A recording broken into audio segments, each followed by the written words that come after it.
This is the first of regular updates I'll be doing in the lead up to the voice referendum. I'm putting together the comprehensive article on Substack, but the updates in video will be interim. That has a couple of advantages. It feeds people information regularly and it keeps the video short.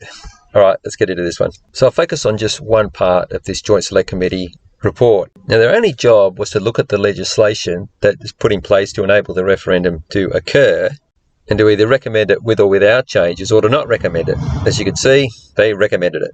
As shown in part in this update, but also in future updates that I'll be doing when you go through this whole report, they do indicate a favouritism towards the yes outcome. And the committee consulted with constitutional experts, you can see they're mentioned 7 times in the report. While some witnesses raised concerns on legislative effects, witnesses being at the 3 public hearings they held around the country, one was in Cairns, I think, and they also refer to public submissions. Now, the committee's job was obviously to consider possible legal effects of the wording and the changes to the Constitution. Now, it should have simply been no effects, or these are the possible effects, detailing specific instances and giving examples. But rather than do that, they give a wholesale praise that it's going to enhance. And that's what their job was. And relevant to that, to the legislative effects, is paragraph 1.11, where they make reference to the 1999 referendum. This was a sneaky referendum in that they knew pretty much vote for a republic wasn't going to get up. But there were 2 questions, and they didn't care about a no for the republic, but what they were really after was a yes to the preamble. Now, they made it sound as innocent as possible, just a bit of emotion here, and that they wanted to honour Indigenous Australians, same as with the voice, as the first Australians, except not recognised, just honoured. And prior to this upcoming referendum, the government had to print pamphlets highlighting the yes and no campaigns that have been made in representative in these public hearings and in public submissions. I'm pretty sure they've gotten out of it. I haven't looked into this. If anyone else has, let me know. But I'm pretty sure they won't be publishing them. If they do, it won't be anything like what they used to for all the other referendums, because they only want to push the yes, not the no. And this is probably why, because this is a pamphlet from the 1999 referendum, the case of voting no to the preamble. Big, it's got legal problems. And the JSC report quotes constitutional law experts. Well, here's just some legal experts, including former Chief Justice of the High Court. Now, it's his opinion that even the preamble could open the door and have, and I quote, considerable legal force. Now, that's just the preamble.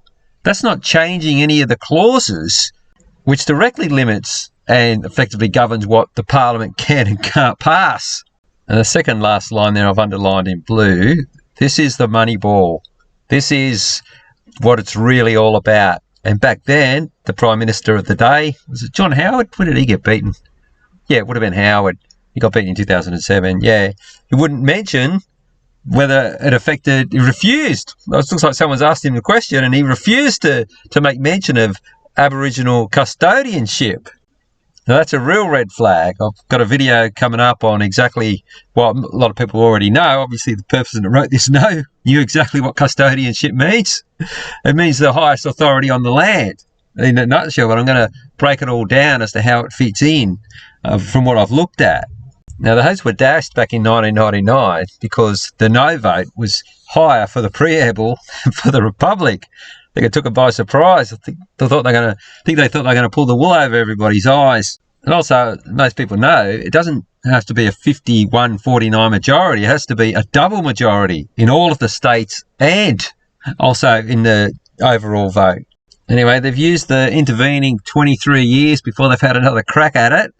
And they've got a few more weapons in their arsenal, particularly within the Australian Electoral Commission. There's been a few law changes that might be to their advantage. And in the last 5 years, might have even been more, we've had these little ceremonies where we recognise that we're on Aboriginal land and we pay tribute to the original owners of the land, all of these councils and government and sporting bodies, almost like bending the knee, taking a knee by Colin Kaepernick.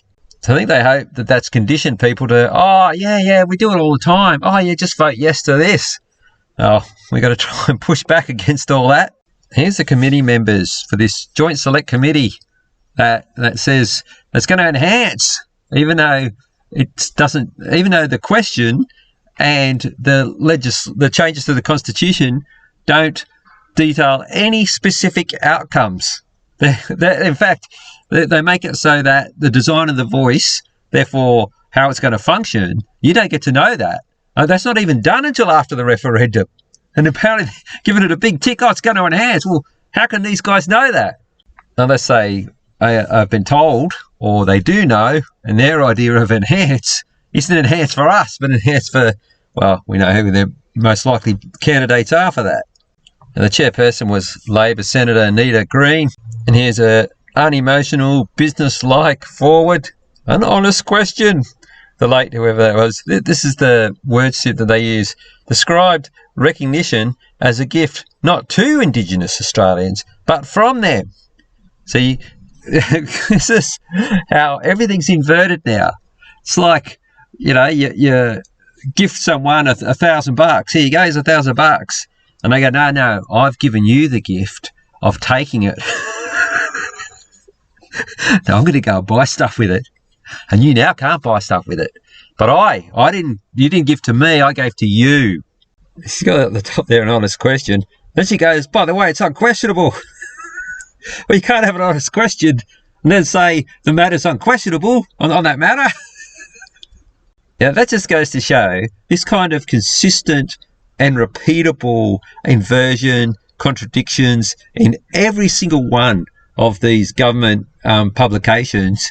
They all can't be exactly the same time totally devoid of literacy in English language. She didn't write, I'll guarantee you, she might have perused it and maybe thought, they get staffers to write it. I'll just give them an idea. Staffers don't listen to them and just write this out. And the staffers get it from the people running the show. And she might even is this okay? And she'll look at it going, I don't know what the hell this is.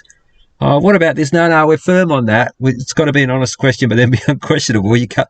Okay, she'll get the message, well, I'm here getting a lot of money for doing nothing. I won't rock that boat. But that's it for this one.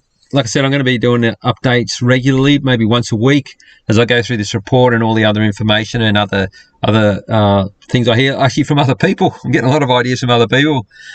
Found that the voice video was not that much lower, but it took a while to get going. It might be up to nearly 300 now, but normally I get to 3, 4, even 500, sometimes 33,000 if it's about Lavrov. You get those spikes.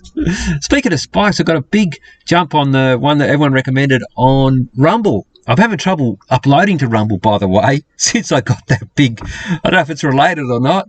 But anyway, you did get the jumps, and they're the ones I sort of keep going for. And like I said, I'm happy with the low ones. But I think the voice, it's not a case of, okay, there's, say, 15 different factors, and, okay, it's 8 to 7, all right, I'm going to vote yes, or 8 to 7, no, I'm going to vote. It's like all 15 have to tick all the boxes. As soon as there's one thing out, it's an instant no vote. And one of the comments someone wrote, very informed, across it already, said, it's a land grab.